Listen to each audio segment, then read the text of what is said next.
que je suis enseignante et qu'on dit de plus en plus, on trouve de plus en plus que les enfants sont agités, qu'il y a des troubles du comportement. Donc soit les enfants sont très agités en classe, soit à l'inverse, ils sont complètement inhibés. Et ça, on le trouve de plus en plus, et de plus en plus, ça met les adultes, les enseignants en difficulté.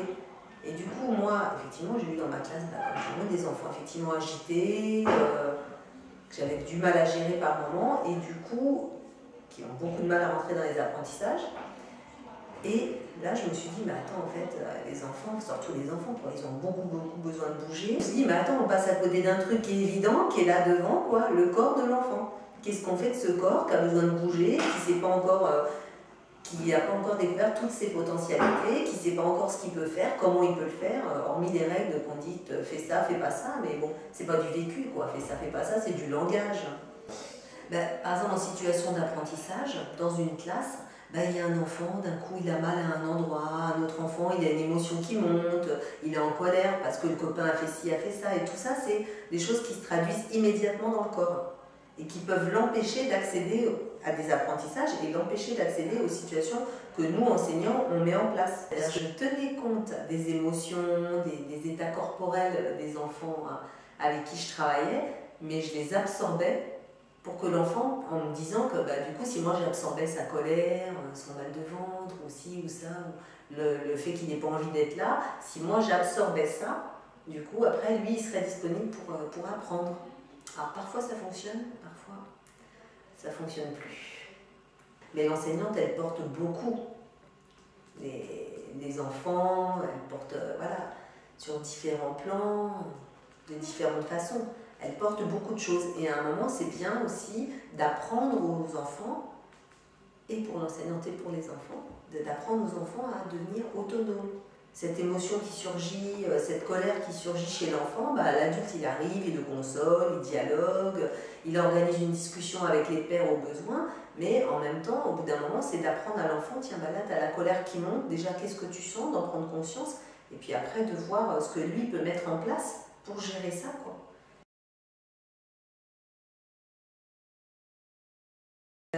La chose dont je me rappelle, qui me marque encore aujourd'hui lors des séances de pédagogie perceptive avec les enfants, c'est de voir qu'en fait, ils ont tout à apprendre.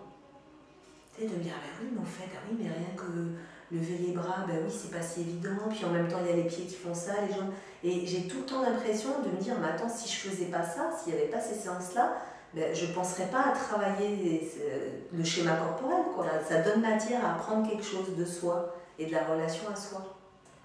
J'ai vraiment eu l'impression d'avoir un regard nouveau, un regard avec du recul pendant ces séances, du recul sur ces enfants que je connaissais, que je croyais bien connaître.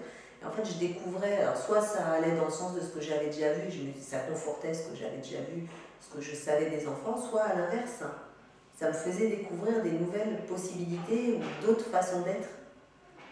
Je pense par exemple à un enfant très inhibé en classe, qui lors des séances de pédagogie perceptive montrait à l'inverse un espèce de déploiement, d'épanouissement, parce que là il pouvait le montrer par son corps, quoi, par le mouvement de son corps. J'ai été surprise et émue de voir qu'à partir de leurs gestes, qui peuvent paraître des gestes tout à fait simples, de consignes simples, lever un bras, se déplacer d'un point à un autre, que du coup il y avait cette présence qui pouvait se déployer.